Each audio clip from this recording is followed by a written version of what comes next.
Hey, what's up, guys? I want to welcome you back to another episode of the Black and Mile podcast. It is your boy, Adrian. And as always, I'm joined by my illustrious, I don't even know how to say this, like plural co-hosts. You know what I'm saying? Both of my hosts are illustrious, and they're incredible. I am joined by Brianna Clark. Bri, what's happening? Not much. I'm happy to be here. Glad that you're here today, Bri. Glad you're here. And as well, the man who's been there, Steady Eddie himself. I mean, Ira, I've realized in a basketball game, I'm trying to think, you are like old school guy, Adrian Dantley. Just you go out there, get your 25 whenever you need a bucket. Ira, how you doing today, man? I'm good, man. I appreciate that. If anybody's ever seen me, they're laughing right now at that comparison. But no, I appreciate it, man. I think more like Kurt Rambis. Kurt Rambis, man, hard foul guy. You know what I'm saying? Goggles. Hard foul guy. Make some open jumpers on the pick and pop. That's me for sure. Well, guys, hey, here at the Black and Mile, we exist to really create authentic conversation. We're living in a world right now that's more and more polarized, and what we do is we do a deep dive and we just look at a lot of different topics, of free flowing conversation. I mean, again, and the point that when we started this was all about having authentic conversation. We live in a world that actually needs it more, where you can come in, debate, talk about ideas, but at the end of the day, be able to walk away from people still being friends, still being able to do that. And I think that's how we actually move forward. So this is just our small way of actually contributing to actually a different way within our culture and society. And so today, we're really excited. So Bri, man, what do we have again? Do we got any good reviews? I love the reviews. I can't wait for the name today. You know what I'm saying? This one's for you, Ira. So we're going to give a shout out to that Chris on Apple Podcasts for leaving a 5-star review. They said, great podcast, 5-star show fell. Hey! 5-star show fell. That's what some of the War Chant guys, they've tagged me that. What, 5-star show fell? Yeah. There we go. That's awesome. That's awesome. There we go, man. 5-star show fell. I didn't know that. We need to get some NIL money. We do. 5-star. Yeah, 5-star show fell. That's what I'm saying, man. A lot of people getting bags right now. You know what I'm saying? Hey, the market's flush with cash. All right, we got to get that bag right now. You know what I mean? It's but hey, guys, thank you so much. Make sure, leave us a review, man. Give us a 5-star on wherever your platform is. And again, we love to read them. We love to share. Again, you may get your review shared on the pod. And so at this time, guys, you know how it is. This is one of our favorite parts of the segment. Sometimes it is definitely my favorite part of the podcast. This is our time of air it out. This time to air it out. We just communicate, just something that's on it. We're going to get off our chest. It could be something as small as, I know Ira normally airing out something about traffic or something about cars or something like that. That's kind of been Ira's about. I got big problems. Ira's been airing those things out like there. And so, man, so last time we started with Bri, we're going to go ahead and start with Ira today. Ira, what you got to get off your chest today? And I'm not a big fan of what's going on in college athletics right now with the expansion and conferences and teams jumping. Yeah. I mean, I didn't read a lot about it, but I would love to kind of, I know you're deep into that world. So the SEC is adding Texas and Oklahoma.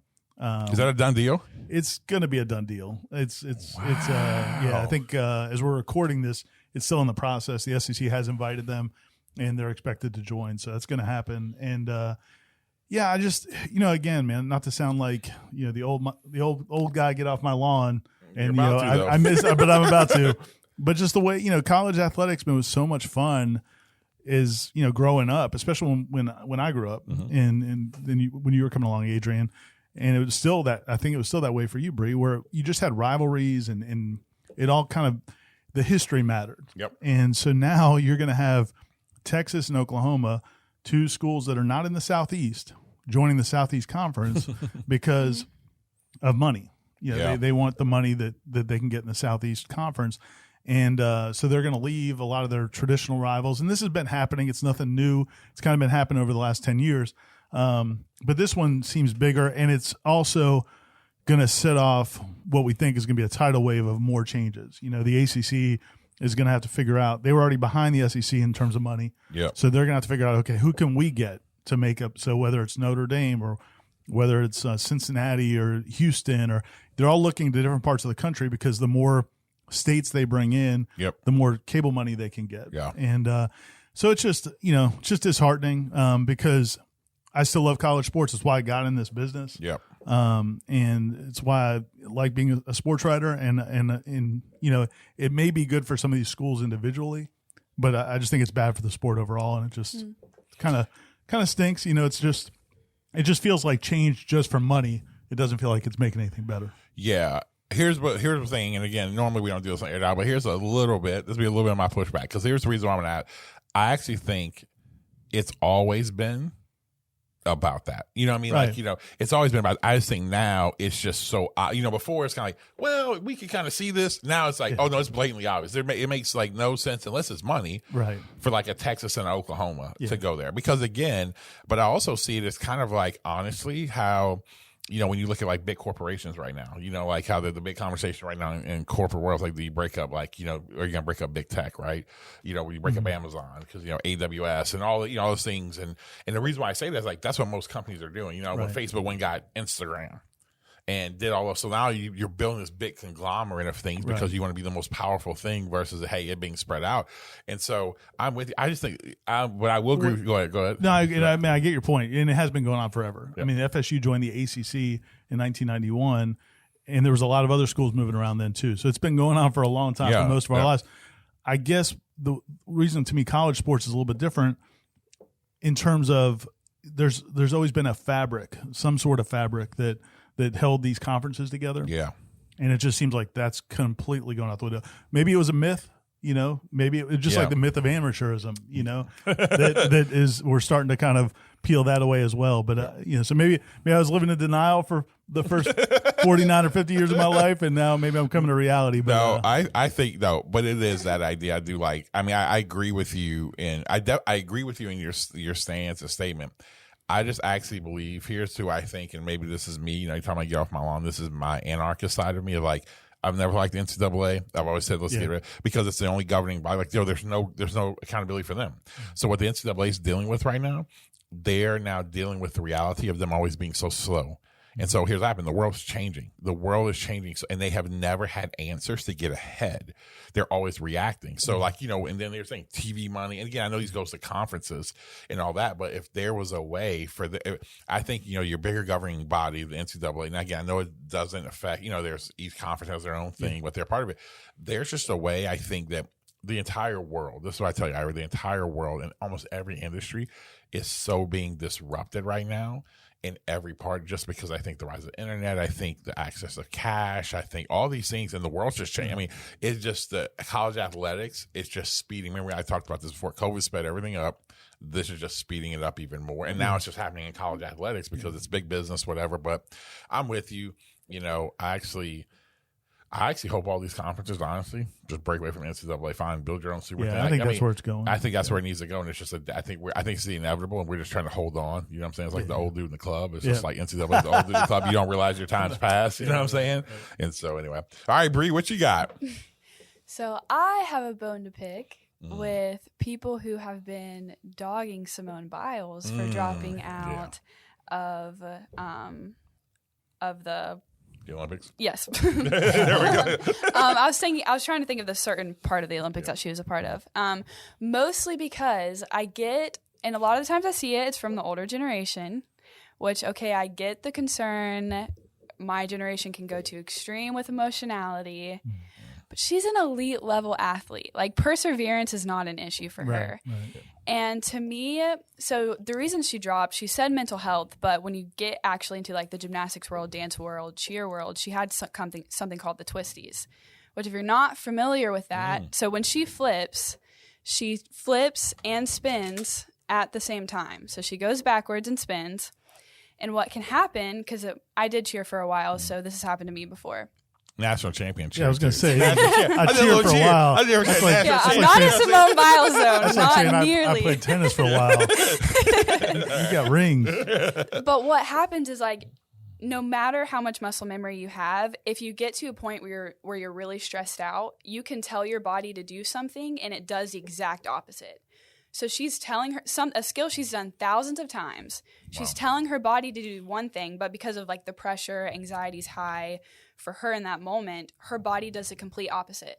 So that's why if you watch any of her skills, why she would start opening up or why she would start busting is because she couldn't tell where she was in the air. Her body was doing something. Yeah, it's funny when she did the floor routine, which I think was the first big one she did. And she was doing some. I think she was doing some things that had never really been done before. Right. And the jump where she ended up kind of bouncing out of bounds, when she jumped, you could tell it was like too late. Like she jumped too close to the corner, And Right. when she jumped, I was like, man, how's she going to land that? And she Yeah. did, and she went. But it was almost like she was like lost her whatever, Yeah, it's because you like lose all body awareness. You have no idea where you're at, and she's doing, multiple flips, spinning multiple times. Wow. So whenever that happens, it's really dangerous. Yeah. So the reason why she pulled back was because, one, it's incredibly dangerous. Like I could get a concussion, I could land on my neck. Two, what could happen could really hurt the team. We could not place at all if I go out and perform. So it wasn't her being like, oh, I'm so stressed out, weight of the world on my shoulders, I don't want to do this anymore. It was like, no, there's something serious happening here. I saw somebody compare it to the yips in baseball. Yeah. Which we've seen before, where there's been some famous players, Chuck Knobloch, some famous players who literally Major League Baseball players who couldn't throw the ball from me to you. Like they just, it's just something happens mentally, the stress and everything else. So it's like, so it's not unique to gymnastics. It's not unique to Simone Biles. It's a phenomenon. Yeah, you know how your body kind of gets the fight, flight, freeze response? It's kind of like a freeze response that happens in sports. So you're upside down and you just freeze. Wow. You smack the ground. Yeah, and I think and I'm with you, Bri, 100%. I'm like, one of my favorite memes has been like, a lot of dudes who can't do a cartwheel got a lot of opinions. You know what I'm Right, saying? like you're sitting on the couch. Yeah, you know what I'm saying? You got a lot of, you can't touch your toes, but you got a lot of opinions about what you should be doing. And but you know what though? But here's what's par for the course. And I think this is what happens. And this is what bothers me about this whole situation. It's this. It's that with that, it's that all of a sudden now on both sides, again, like everything in our world today, and I keep saying this, the gods of our world today is politics. And here's what I'm going to get to with it being politics. All of a sudden this happens, you got Boomer, Freedom Eagle in his Twitter picture, like, Freedom 45, who says mask ain't in the Constitution, it's unconstitutional to wear a mask. Those guys, they start talking about, this is the coddling of America's soft, and this is generation, and they make it it's a liberal thing, and you're like, this has nothing to do with that. But then also, here's the problem. I'm going to say this, and this will piss people off. But then there's the other thing, too. Then all of a sudden, you get everybody else jumping out there saying, okay, well, hey, you know what? Here we go. We're attacking a young black woman. And being a young black woman, we're attacking her. And, no, she needs to think about her mental health, and this is how we treat black women, whatever. And I'm like, okay, are there some people who, yes. But that's not the point. The point is this. In our country, we've lost all bit of empathy. And just people are a-holes. Yeah. That's what it is. And we have lost all bit of empathy. And so that's what I hate, because now this poor little girl is caught into culture war. It has nothing to do with that versus being like people having empathy, say, you know what? At the end of the day, it's her choice. It is her choice if she wants to say that. It is her choice. And even what Bri's in, as someone who's done it, I'm like, I didn't know what she just said. I'm like, oh, I didn't even know this. I was like, oh, but no, this is what she feels. I'm like, it has nothing to do with toughness. I'm like, this girl's one of the best athletes to ever walk the planet. I'm like, oh, no, we're good. But now hearing this, I'm like, oh, that makes complete sense even more. Yeah. But at the end of the day, everybody needs to hear this. It is a young girl.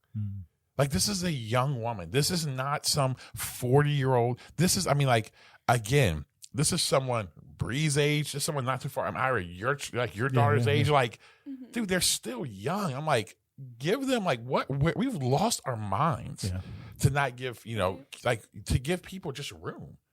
You know what? And so anyway, I'm with you. That's incredible. I appreciate you bringing that up. Yeah. My biggest thing, hey, air it out.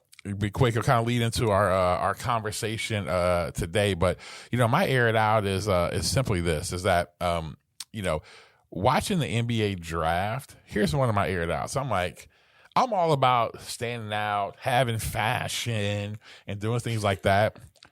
Jalen Green last night, listen, he's like, that was his backup suit. I'm like, it should have stayed your backup suit, homeboy. My man came out, I want things to be different.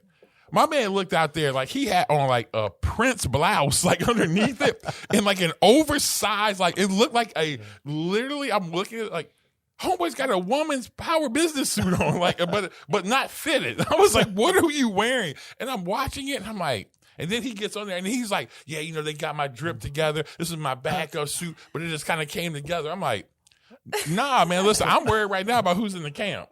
So I had this nice black suit. I'm like, Because seriously, Jalen Green, as a matter of fact, I'm going to air Bri out. I showed a picture of Jalen Green to Bri last night. Bri's like, oh, he's cute. Like, hey, matter of fact, she's like, oh, he's I didn't see what he wore. Hey, He went to the draft. No, but I saw he's on Slam magazine cover, and they make those Slam t-shirts, right? Bri was like, I'm gonna buy his Slam t-shirt. Bri's like, I'm gonna buy a Slam t-shirt, right? I was like, Bri, oh, you like Jalen Green? No, that's why all the attractive guys. I wear my t-shirt.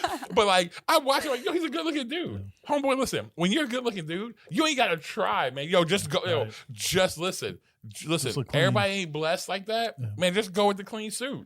It'll take care of it. You know what I'm saying? But you out there looking like John Travolta in this Saturday Night Fever. But this is where I just ask, like, the people around him. Like, maybe he didn't see a mirror on the way in, but he's got friends. He's got family. Ira, that's what I'm saying. But Ira, he saw that mirror. Look, he got dressed in the hotel, Ira. You know what I'm saying? But I'm with you, though. When your friends let you do stuff, when your friends let you do stuff where you're like, yo, fam, like, they're like, oh, yo, that's good. That's good. What I'm telling you right now, I don't trust where this is going to go. I start to trust, like, oh, man, what kind of financial decisions this dude about to make? Right. Man, what kind of decisions he got to make, off the court? Where's he working? I mean, because if you ain't got nobody, like, don't go that route. You know what I'm saying? Like, don't go that route. So I look at old people, friends on Facebook, friends I grew up with, will post pictures of us back when we were 15, 16 years old. And I'm like, man, why did my parents let me leave the house? Oh, dude. Somebody could have said something. Dude, I'm telling you, man. Listen, I go back. I'm like, Mom, y'all thought that was them Olin. I remember Olin Mills pics? Like, you know what I'm saying? Hey, we take the pics back at Olin Mills. Like, that was a wave right there. Glamour shots. Yeah, that's what I'm saying, man. So anyway. Well, today, guys, we are going to talk on a topic that I believe is another epidemic. Really another, kind of a pandemic that's actually happening in our own culture today. And it's the idea of judging others. Again, Ira, you had mentioned offline the fact of like, just how this has become such a crazy thing because everyone has an opinion about everything. And we, Bri just did an incredible job in her Air It Out talking about that with probably there with Simone Biles. But I think that this is something we want to talk about because like, how did we get here? Why is this happening? But I actually believe it's there. I mean, with his vaccinations, when it comes to, judging political officials, if it's the idea, to where, man, they'll have being harsh judgment toward like children. I mean, literal children. It's a true epidemic. And so I think today what we want to do is have a real authentic conversation because here's the reality is that we live in this world where you should be able to, we live in a democracy, so you should challenge things, question things. Hey, it's okay not to like something, but it's something different that's happened now. And at least it feels that way. I don't know if it's always been there, but it's like maybe the rise of the internet and access, but this idea of but it is so to a point to where everyone has such an opinion. So kind of we want to talk around that idea really today. And so kind of, man, really starting. So Ira, what are your thoughts about that? Because I know, we're going to go through a lot of different places on this conversation, but what's your initial thoughts on it? It just, it reminds me of like when you were kids, and you judged everybody by an appearance, and I remember talking to my kids when they were coming up, when they would get picked on about whatever. And I would be like, look, man, the skinny kid gets picked on. The tall kid gets picked on. The short kid gets picked on. The fat kid gets picked on. The muscle, just whatever, they're going to pick on whatever they can. Yep. Because, at that immature state of their life, I don't know if it's to, and I'm not going to get into all the psychology of it, but make themselves feel better. Yeah. Or to point out differences. But it used to be, it seemed like as people grew up, you kind of grew out of that. Yep. And now I don't know if it's because of social media or maybe, like you said, maybe it's just because we're seeing it more. Mm-hmm. But because people have the microphones, the platforms to do this. But it's you see it in so many ways. And I thought Bri's point about Simone Biles was great because you have these people who have probably never been to a gymnastics meet, have never coached it, never done it, never seen it before the Olympics. They see ones there, but they've got opinions on what this person should do. And but you do see it in all walks of life. And I was telling you, you mentioned off the air, I had this episode yesterday at a grocery store where, we've gone back and forth with vaccines and masks. And so you've got the anti-vaxxers, the anti-maskers, you got the people who are advocates of both.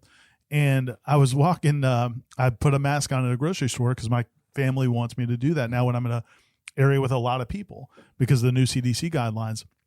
I personally feel like I'm vaccinated. I feel like I don't probably need to do that. Yeah. But it makes my family feel better. So it doesn't hurt me to do it. So I'm going to do it. But literally, the first time I did it, since we've kind of gone back, some people are going back to masks, some guy makes a comment to me about it at the store. A guy I don't know, have never seen before, and I'm supposed to give a crap what he thinks about me wearing a mask. And it's just like, why do you think I care what you think about me wearing a mask? And why does it matter to you? Why would it matter to you whether I wear a mask? Yeah. I don't get it. Yeah.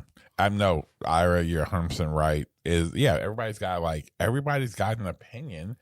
And I love what you said. I want to pin that. First of all, we talk about this authentic conversation. We talk on this idea. I think it's important for us, to also, hopefully, people can learn. The one thing Ira said that I think is the most important thing. You're like, hey, this doesn't hurt anybody, and it actually is my family. This makes them feel a little bit more comfortable. It's like, hey, so I'm willing to sacrifice from it. That's something. It's not like they're like, my family's like, hey, Ira, you know what? Like me and you, Ira, like our family, like, hey, y'all need to go vegan. We're like, all right, hold up now. Like, I love y'all, but I don't know if that's going to happen. You know what I'm saying? But putting a mask on, you're like, all right, if it makes you feel somewhat better. But that, you know what that's called? Like, oh, it's actually what we ultimately say our country is about. Like, oh man, sacrifice for the betterment of others. When when it's like, oh, they're just thinking about this person. So it gives like Ira's family, or it gives them a peace of mind. Okay, my dad's going to, regardless of what you think. It's not a big deal to give that up. Yeah, I don't even know. Maybe it's 0.0001% difference. Maybe it is. Right. Maybe it's not. But it's not hurting you. It's not hurting anybody else. Like if I walk past you in the store and I've got a mask on, how does that make you feel some kind of way? I don't. Do you understand that mentality? No. See, I'm like, I don't even think about it. I'm like, I don't care what you're doing. Yeah, you do you. Right. Doesn't bother me. I guess I can see the concern where people. When it gets to the point of, so you're saying, I'm just going to do it because it makes my family feel better. But then people go into the whole, okay, well, because of the new CDC guidelines, if you're not doing it, it could be harmful. If you are doing it, it could be harmful. And so everyone's already making these assumptions. Because you're wearing it, you think that everybody else should be wearing it. So and that's where I think people get offense, and they're like, I'm going to come at you because I know you're already thinking about me. Exactly. You're trying to be an expert of everybody else rather than yourself, which we mention a lot on here. Yeah. They assume I'm judging them because they don't have a mask on. Yeah, and you're like, fam, I'm not even thinking about you. Right. You know what I'm saying? I ain't thinking about you. And I already didn't tell the part of the story. I'm going to say my man's getting a taxi, getting a grocery store. Nobody's saying nothing to you, taxi man. First of all, why you take a taxi instead of Uber? Like, you know what I'm saying? I got a whole lot of judgments about you and your life. That's what I didn't even, because I wasn't judging him until he judged me. But as I was getting in my car, I'm like, what did he just say? And I turned around and I was like, wait a minute. Oh, he's a cab driver. Okay, cool. Whatever. I guess he's picking somebody up. And then, no, he wasn't the cab driver. He was the guy getting in the back of the cab. And I'm like, dude, you don't have anybody to take you to a store. That's what I'm saying. You can't get, And it does. So it's interesting you say that because even, Bri, you're like, it's true. It's the expert itself. It's like I was saying this off air is that, I was listening to, again, that's one of the things that, that people in today's culture, who aren't like, whenever they'll see somebody, and I get it, when they'll see somebody who's, a professing Christian, or people have like these opinions, like, that's one of the quick things. I mean, it's one of the, honestly, it is the number one, kind of like reference to scripture that people use, and really in our country is the idea of like, judge not, right. And this Jesus famous Sermon on the Mount. Well, I'm listening, legit as we're recording this today, I'm listening to one of the world's best Bible teachers on that. And what he said was really interesting. He actually says, when this whole premise of like judging others and really like the ethics, like, Jesus teaching these new ethics, a way to live, he's saying that, Jesus gives this analogy, plank and like a kind of like a speck in your eye, and then the other is like, but you're judging the person's plank, in their eye, the speck in their eye, but you got a plank. So pretty much he gives this crazy analogy, right? Like, okay, you got this legit like huge 2x4 in your eye, and they do that, and we've used it and whatever about not judging. But the point of what he said was super important. He was like, the thing that we have to do, and I believe this, is that we don't judge ourselves. Because when you don't judge yourself to say, okay, why does this bother me, first and foremost, then what you'll tend to do is then when you have an encounter with someone, because it's not that we shouldn't judge people in the sense of like, oh, if we have a critique or we want to have healthy debate, like, you know what I'm saying? Like, there's nothing wrong. But the point is like, when it's something like that, if you don't judge yourself, what you're going to do, when you talk to that person, there's not going to be any movement. Because when you don't see, okay, why is this really bothering me? And if it makes me go at your throat, like, just think about that. If we actually were critical thinkers, when's the last time you like just go at somebody's head? And like that actually went well. Right? Like, you're like, oh man, I won them to my side, or my anti-vaccination, or my mask vaccination. You guys are, if you're a mass vaccination person, and then you start the conversation with, you're uneducated. You're like, okay, where's it going to go? Like, do you think you're going to win them? But that's my point. Here's the thing I say, we're not trying to win people. We say we are. We're not trying to win people to our sides. We just want to be right. It is just what our country is. We just want to be right. We don't care. And I can say this because I just look at the evidence. And people will say, well, no, it's just only the French. No, in our country, the soul of our country is about the fact that we just want to be right. We don't actually care anymore that, we want to kind of do this together. That's all an illusion. Even like, we can jump to another part of this, but like at the end of the day, that's I think we're at. Like, we just want to be right. And so what we do is we just judge people, and then we just say, and we aren't trying to win anyone to our side. And we want other people to tell us we were right too, like on social media. Yeah. We want to attack this person or go at this person so that other people who agree with me are going to pile on as well. Yep. And now, hey, look at strengthen these numbers here. Yeah. And I think it comes down to this. I think it also, and I would love to hear you guys' thoughts. I actually think with the, we always talk about there's the gifts and the curse of the internet and social, whatever. But with the way that it is, it's so easy to just get in silos, like to get in your own silos, and to just like, you're going to have an algorithm curated for you, and you get in your silos, and that's all you stay. So if you're an anti-vaxxer, then you're just going to, I can't remember, and please don't quote me, I've got but I remember listening to something, and it was like, I think like most of the anti-vaccination, again, I'm not here. Listen, let me first of all say this to clarify, so none of you guys like rate us bad because you think I'm against anti. I don't care. It's your choice. But what I will say is this though, is that like I think it was like it's like the majority of anti-vaccination like stuff is literally pushed. Like the majority comes out. It's like 10 people.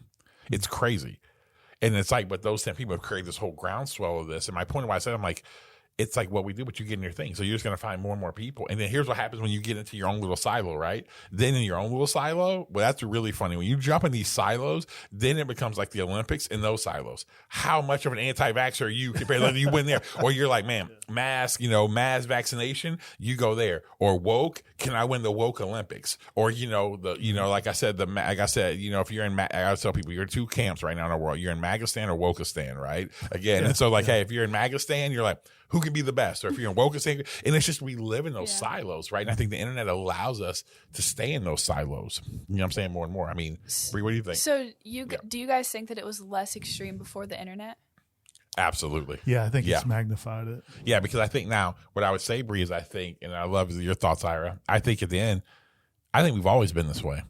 I just think we have access now to say it. Now, and we've built habits. Right. So I think do I think people were a little bit more kind, caring, understanding? Yeah, because you weren't being bombarded with just the negative crazy that you wanted to hear, or just your side of the story, right? You were forced growing up to be around all different parts. When you would watch the nightly news, right? You watch the nightly news, it was just the news.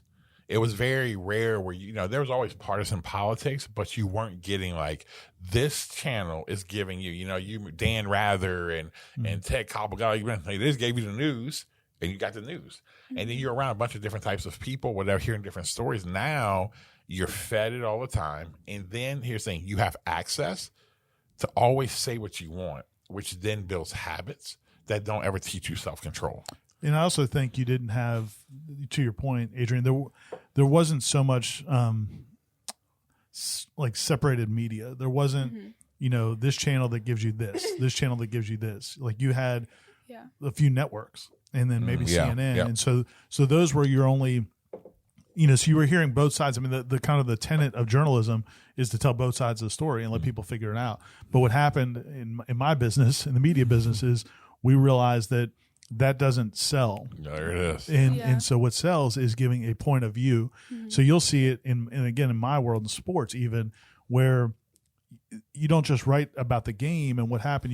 You put your spin on the game and what should have happened and what this coach should have done, what this player should have done. And what that does is there was always like opinions pieces, but it's bled over into the main coverage now. Yeah. And so what that does is and then you can monetize that, and then it becomes like who's got the bigger voice, who says the most outrageous thing. Yeah. You look at some of the people who become personalities now in media, and it's because it's they're replacing Rush Limbaugh. They look at like Clay Travis and some guys like that who have created this kind of persona. And it was one of those that was I was watching, to your point about Simone Biles.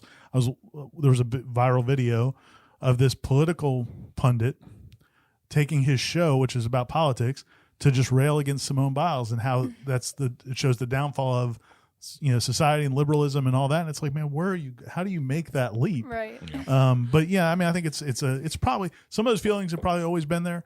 I think one thing, because I think we've all seen it in recent years where family members will post things or friends will post things on social media, and you're like, I didn't know that's how you roll. Like for sure. You never brought that up before.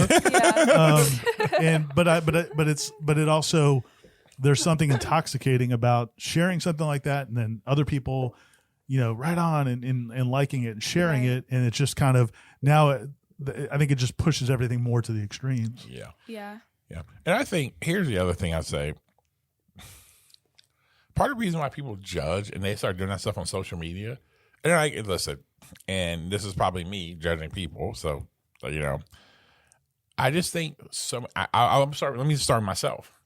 Sometimes I want to put something spicy out there, on social media, because inside I'm really bothered by something. And the other thing too, if I'm being very honest with myself, if I put something out there that's really spicy, it's probably going to get more likes, more comments, more people jumping in, more attention. And I've had to do over the last year, I've kind of piped down on saying stuff because at the end of the day, I don't say stuff because I'm like, man, okay, why am I saying this? Is this helpful? Right. Is it helpful? And I'm like, man, it is really not. So I don't say it. There's certain things I want to post and I'll put it out there.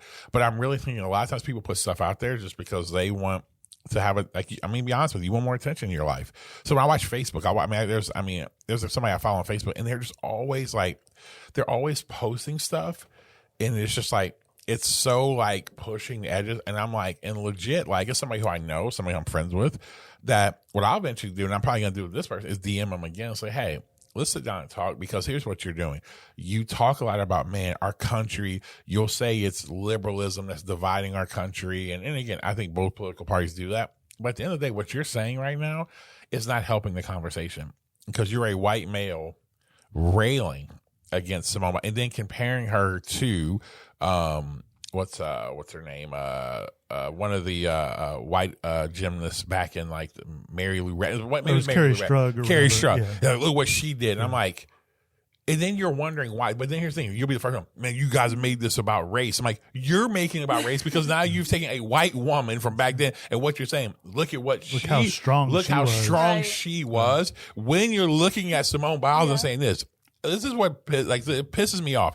Stop talking to me about a meritocracy when all of a sudden, when you start seeing somebody who's black and somebody of color be really dominant, then it's like, oh, well, it's the culture. No, just better. And it's like, then they try to compare, and then you're like, well, this is what's happened. I'm like, this is what we've done. And I'm like, dude, I don't disagree. There's been these separations. But when it's all said and done, man, these are children. Like, we've lost our freaking minds. They're kids. Like, why are you judging them and comparing them? And so I just think sometimes people do it because in your life, like, I hate to say it this way, but so many times people in their life, man, they're not satisfied at work. They're not satisfied at home, whatever. So they got to get attention. So you go to Facebook and just create controversy to make themselves feel a certain way. And so then we create more and more of really the culture. But don't you think, like, and I'm sorry to interrupt, Bri, but when you were a kid, if you said some of the things that adults say now about other people, your parents would have been like, but don't talk like that. Or your teacher would have been, what do you... It's so weird how it's like we lose our mind sometimes when we get on social media in particular, but then just in general. And I think part of it's because these viral videos, and I thought it was really, really pervasive. And I think it really kind of took it to a different level during last summer with between the pandemic and masks, and then the Black Lives Matter movement, and all the Karen videos, and it became like it's okay to just say whatever you want to anybody and videotape it and try to get this reaction. Yep. And then, hoping that it goes viral, and just to mock a person.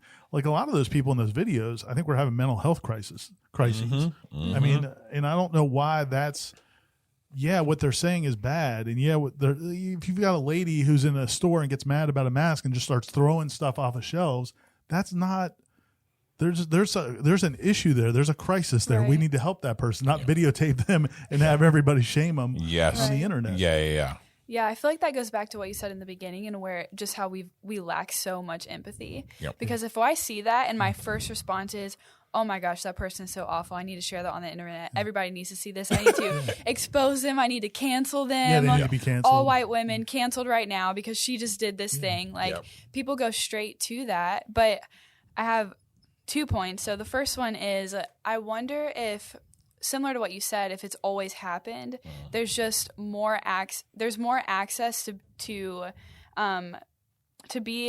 see the opinions of people who are different than you now. Yep. So because social media algorithms specifically make it to where most of the time we're going to line up to your beliefs, but to keep it spicy, every now and then, a few times a day, we're going to drop in something that's a complete opposite of you, which is why we think that everyone's so extreme. But in a lot of the stats we read, people really aren't that extreme at all. Yeah. We're just showing the most extreme parts of social media. Yep. But then my second point was you were talking about you saw a Facebook post that doesn't hit you right, so I reach out to this person. I'm going to sit down and have a conversation with them.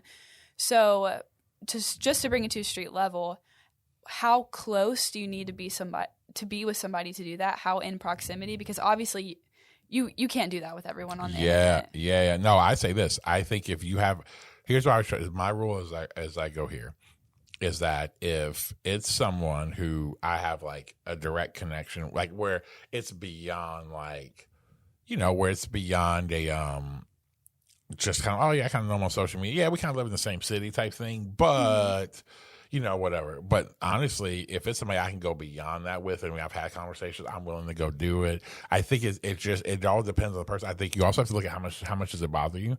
Like, sometimes you like, that's why I go to, okay, why is this bothering me? Why is this bothering me?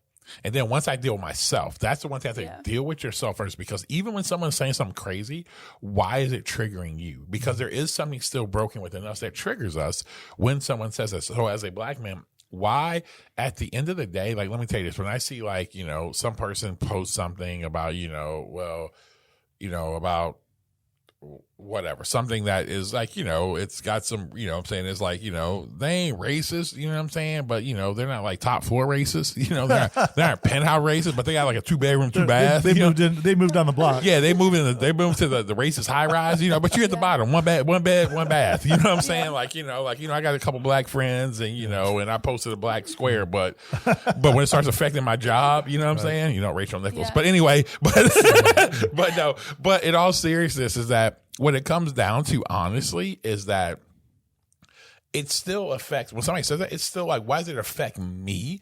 I deal into that because I'm like, at the end of the day, a lot of people saying this stuff doesn't affect, listen, I tell people, it don't affect my bottom line.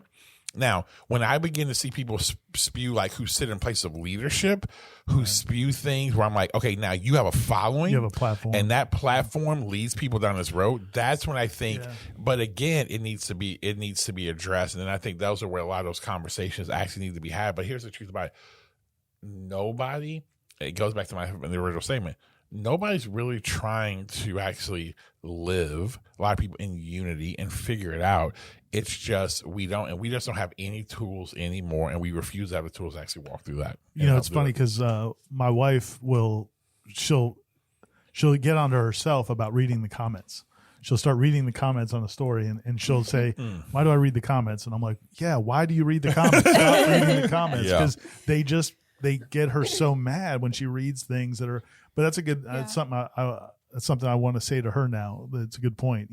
Why does it bother you so much? Like, why does what John 24963 says on the internet, why does that get at you like that? And it's a good question. I think I'll bring that up to her. But on the other side of it, though, and you and Corey and I had a conversation, a year ago or over a year ago on this in season 1 about the rhetoric from Donald Trump. and the rhetoric from some of the people on the far right. And, one of the things we talked about was, people are going to say whatever they want to say, focus more on actions and things like that. But then if you don't push back, you feel like, are we letting that hate or that intolerance, or are you letting it fester if you don't push back at it? Yeah. So I mean, your approach is, I think, the great approach to try to confront it in a non-threatening way. Yep. On one-on-one basis. Yeah. But I think some people feel like every time they see a post on the other side, they have to go back at it. Right. Yep. And it's one of those. Yeah. And here's the thing. This is my question. I ask people, how's that working out? Like, that's what I'm saying. Like, I'm like, it's just like, I'm like, yo, we're stupid. Like, and again, and I say that, I mean, here when I say, I mean, we're like, is advanced and all the stuff and progressive. And I mean, politically, I'm not meaning politically, I mean, just progressive as a culture. Like, we're still dumb. Right. We know more stuff about mental health than we've ever had. And we're so like not resilient. Here's what, again, I say this quote all the time. And it's by a guy by the name of Tim Keller. What you demonize, you ultimately idolize. Like, what you demonize, you idolize. And here's what I mean by that. That is why you have these, and again, I'm going to speak to both sides. You have these far right, you have the far right people who talk so much about the calling of America and how soft it is. And I'm just saying whatever. But then when you actually listen to them, they're as soft as the generation they ridicule. Because here's what happened. As soon as somebody yesterday doesn't wear a mask, you lose your mind. Yeah. Right. You act like legit. You act like, I was in Denver, Colorado, and I'm in I think it was like Neiman Marcus, somewhere like that. I'm in there. This probably 22-year-old kid's working there. They have a policy. So now it's again like their policy, like some of those like higher end stores, they still have policies like, no, we want people wearing masks. That's their deal. They go in, this kid's just there, and guy walks in. Guy does not have a mask on. He's like, hey, sir, we have the kid was so probably, hey, sir, we have a policy here that you need to, our policy as a company. He lives as a company is that you need to wear a mask, And so, hey, we have one for you. Just want to let you know. Guy sits there. He's like, I don't want a mask. He's like, you need to, tell the kid, you need to grow up, and walks out. I'm like, what? I was like, what? Literally, and that's those moments right there for me. I almost jumped in. Because I'm like, man, what the F is wrong with you? Like, it's a kid. He's just doing it. Like, my man's set the policy. He didn't set my man's not up in corporate. I'm like, hey, you know what? I got a problem with this anti-mask. Like, dude, he's just doing his job, trying to make a living. And you know what? You're the same guy who will then ridicule you. This generation doesn't work. My man's just doing his freaking job, all right? But then on the other side, this is the last thing I'll say. On the other side, here's what happens. We talk so much about on the freedoms from a progressive side, freedoms. But when an opinion is said that you may not like, and we're not talking about somebody saying it like spicy and harsh and crazy, just opinion you don't like.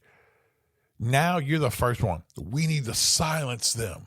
They got, and you're like, whoa, hold up. That's not how you actually have a healthy culture. I try to tell people this. Think about a healthy relationship. Ira being married. Yeah. Actually, my marriage is better because me and my wife have had conflict, but we choose to say, hey, but you know what? We're we're not quitting. Yeah. But that's how you get better. Yeah. You have healthy conflict that way. You know what I'm saying? Yeah. Bri, I guess the question I would ask you is that as you're looking at it from like a generation looking up, like, you see, because when we talk a lot, you have a really good balance because you see the flaws of like your generation. I'm like, yeah, there are parts of it where we're super soft.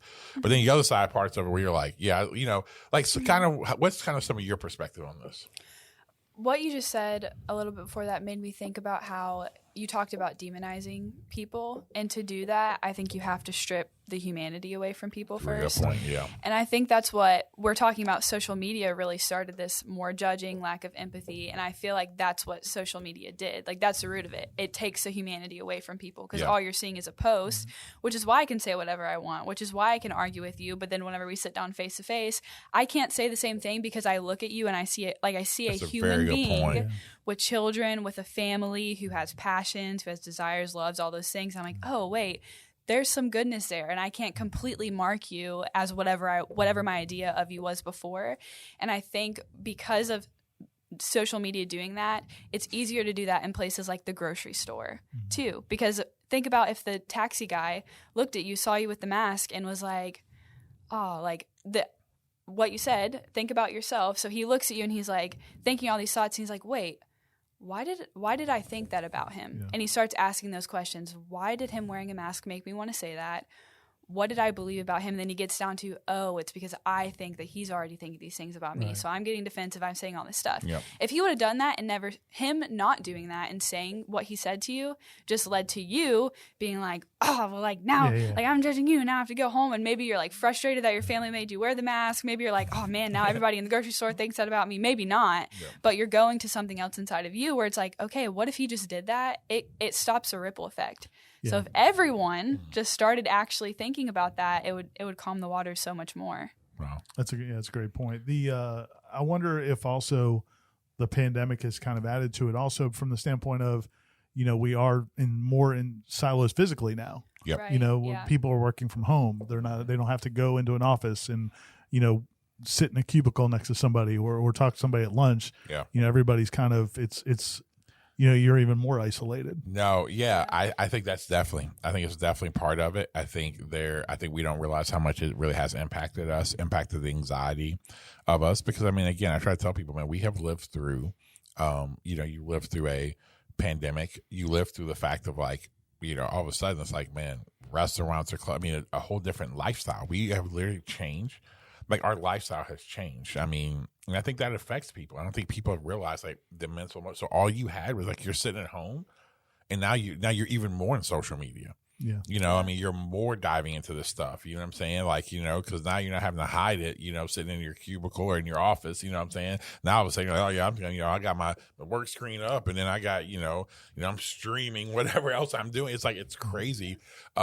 What happens there, and more, and so I agree with you. I think that is definitely like pick that up. I think one of the other kind of issues is that because of this, and I think because we lack empathy, because we judge others, what that's now led to is going back to what I even said during Bri's aired out segment is the fact that like everything now because of judgment. Because here's what happens with judgment: when you judge, whether if you think so or not, this is what everybody has to understand, and so. You can believe me or not, but this is one thing I will say in a very confident manner is true. I've done enough life. When I'm judging someone, here's what I'm saying. I'm better than you. That's what you're saying. And then like you're saying I'm better than you. Because like that's what, and whether if we like it or not. Now that does not mean, it's a difference, Ira, when like a critique. Mm-hmm. This doesn't line up. But when you come with that like heat, and you're like Bri said, you're stripping someone's humanity. What you are saying is that I am just better than you. That I am someone who sits up here and I'm looking down. I matter more. I matter more than you do. I matter more, and I don't think and you start to demonize this person. So here's what we'll say. So we use language like, when people who have a certain view, you'll say, oh man, well, you know what? The uneducated, the people who, when people voted for Donald Trump.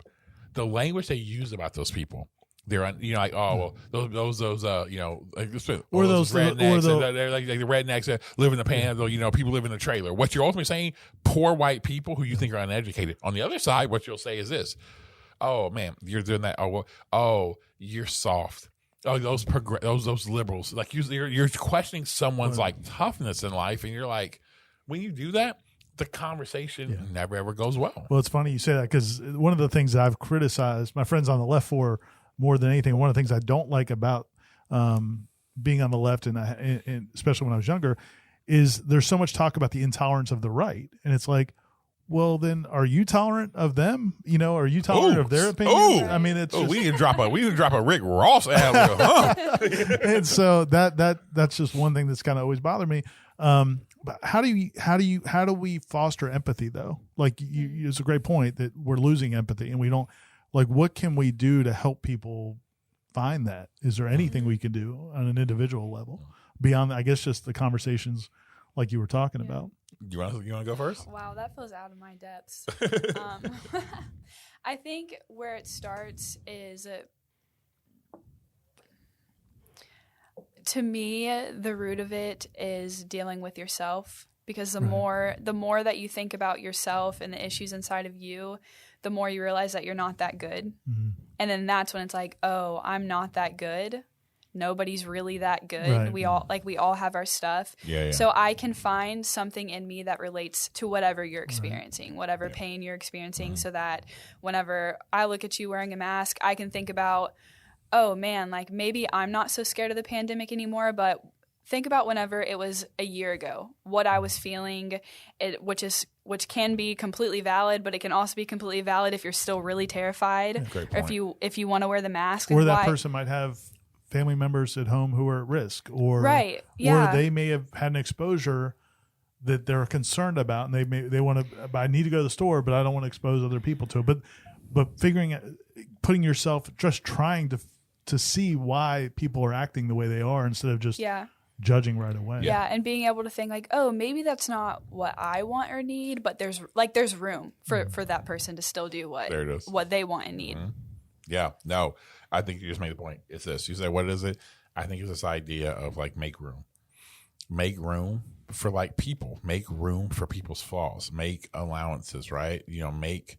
Give people the ability to like, oh, I want them to be able to be who they are. And to kind of make, like, to make room. And first, and I think it goes back to Bri's original thing, is like, one, realize that's a human. Also understand how dangerous that is. The only way, so you think about even the history of our country, when you think about like enslaving people and calling people 3/5 of the person and their property, that's the only way you can justify doing what you do. Right. Is when you treat people that are no longer humans, they're property. They're animals, right? We'll say that and be like, oh my God, you'll say that. You're like, yeah, that's crazy about our country. We do it all the time. Listen, everybody needs to understand this. We ain't too far in our hearts away from slave masters and oppressive, communist regimes. We're not.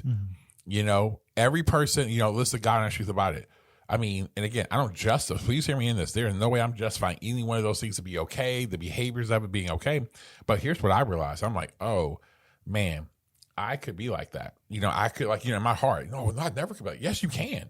Like, yes, you can. That's why you see revolutionaries who legit become, you see countries, they overthrow the government, and it started great, and then they become worse than the people that overthrow, because it's all inside of our hearts, and we have to understand that. So I think first, seeing people as human. I think the second thing, honestly, I think it's also making sure that we understand that when you're talking to somebody, empathy is actually trying to put yourself in a feeling and emotion in somebody else's shoes, right? So wondering like, oh, instead of you railing on, oh man, the welfare moms and man, how hard is that? Could you imagine coming up in that situation? Yeah, how hard is that? Or hey, you know what? If someone who's their spouse is a police officer and they post a Blue Lives Matter banner, man, like they probably have a lot of fear and anxiety of like, man, the more and more this pushes that their spouse could be like at risk. And the immature response is, yeah, but like if you're black, like, well, our lives always been at risk. I'm like, okay, now we're just becoming what they are. And that's the whole point of like, no, try to put yourself in like those people who they got there for a reason. So when you do that, because they're saying my whole thing, and this is the other thing, and the last one I say is you at the end, you have to see every person. It's like, hey, the goal is we're trying to progress and move forward. I don't care if we align on every idea. What I care is about this. Do we want to empower people? Do we want to help people move forward? Do we want to lift others up? Do we want to sacrifice? We're on the same team. That's why you always wonder, Ira, like, we talk about this all the time in athletics. What makes athletics, right? What makes it so powerful? Bri, you've done this because at the end of the day, there's a mission. Yeah. And that's the most important thing. And the rest of this crap doesn't matter. You know what I mean? I played with dudes who I knew were racist. I play with people where I'm like, who look like me. I'm like, I fully disagree with everything you think about. But at the end of the day, I'm like, we got between them lines, like, oh, well, you know what? Okay, we're going to, you know what? And you let the other stuff die down. And you know what it led to? You had such a sacrifice for one another. We actually had incredible conversations because we knew we were committed to each other. We were committed. And I think that's what we have to understand. Is there a mission? you want to start building. I think so many times today, now in here, why we don't have these real conversations, why we can't move forward, and why we judge is because we're not going anywhere. We actually live in this hyper world that we actually think we live in virtual reality. We live in a world that we actually think is real. The most of the crap we talk about don't even connect on a real human level. And so we just spin our wheels and we keep talking and debating and we stay around and we just talk. And instead of like, no, like go on a mission with somebody.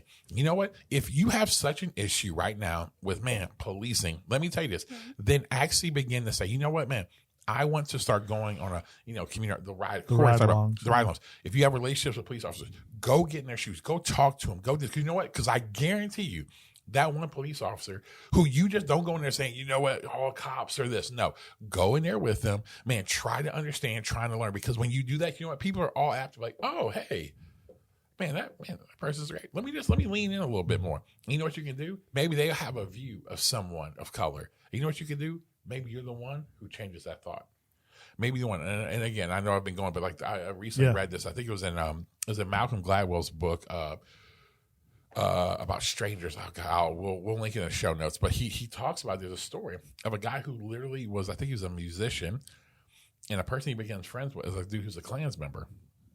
And he just talks about how, and the story just pretty much goes like, this guy just like, he didn't overreact to the Klans person, and he just kind of talk, and he'll never. And again, the Klans guy remembered that interaction with him, and it was like years later the dude realized, oh my gosh, how jacked up he was.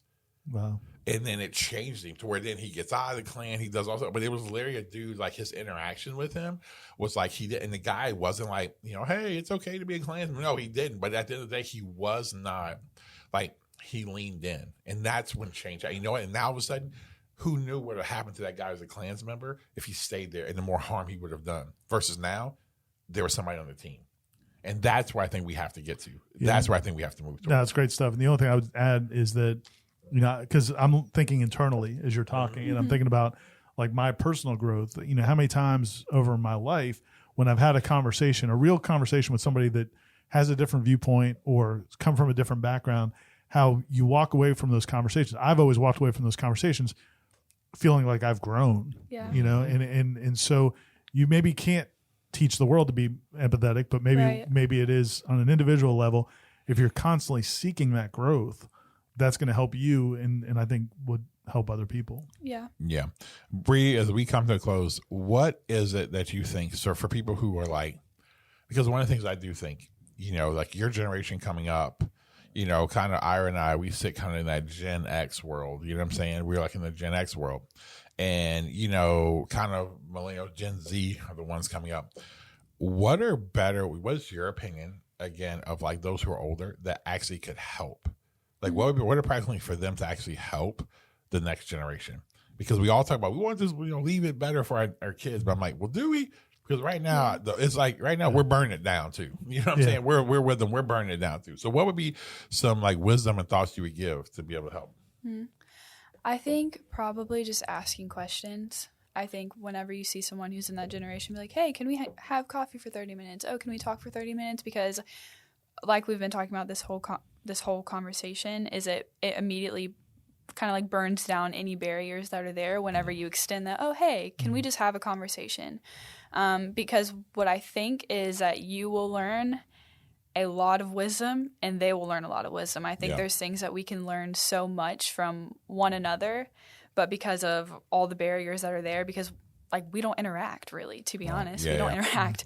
So those aren't going to get broken down until we make the conscious decision to interact and actually ask those questions and be like, what do you think about this? How did you handle this when you were younger? What should I do what should I hold as important whenever I'm in my 20s? Because you've done your 20s already. Wow. Just those kinds of questions so that you can gain the wisdom from one another and be like, wait, there actually is something that we can take from one another, even if there's things that we disagree on or things that we want to do differently. Yeah, no, that's really good. That's really good. Last night, I was walking, there's some things that are being redesigned inside my office. And so my assistant was at our house and my daughter, anyway, long story short, my daughter's like, hey, they're thinking about doing something with the wall over there. And so Brooklyn looks at me, she's like, well, Dad, like, what do you want? I'm like, you pick. Whatever you want is what we're going to go with.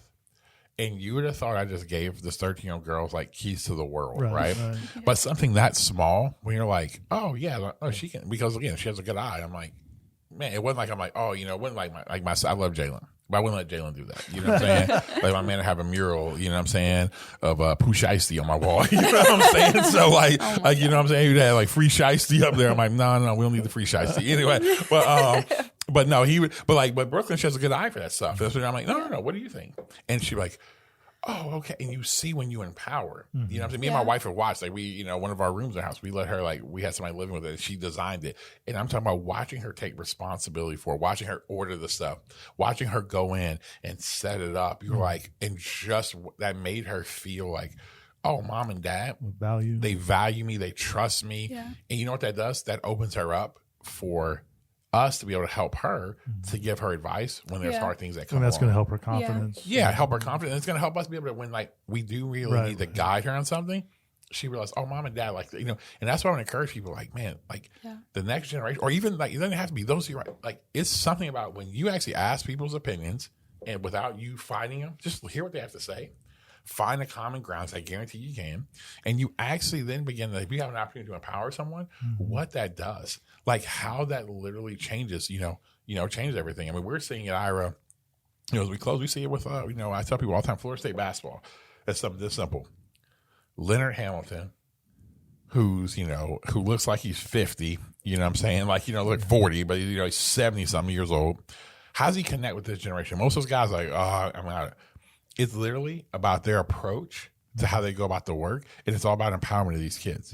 That's why you see this role of like, man, like you have tweeted out last night. I mean, again, there's only 4 ACC players who got drafted. I mean, 4 other ACC players who got drafted at Florida State. We had 3, and it's like, well, how's that happening?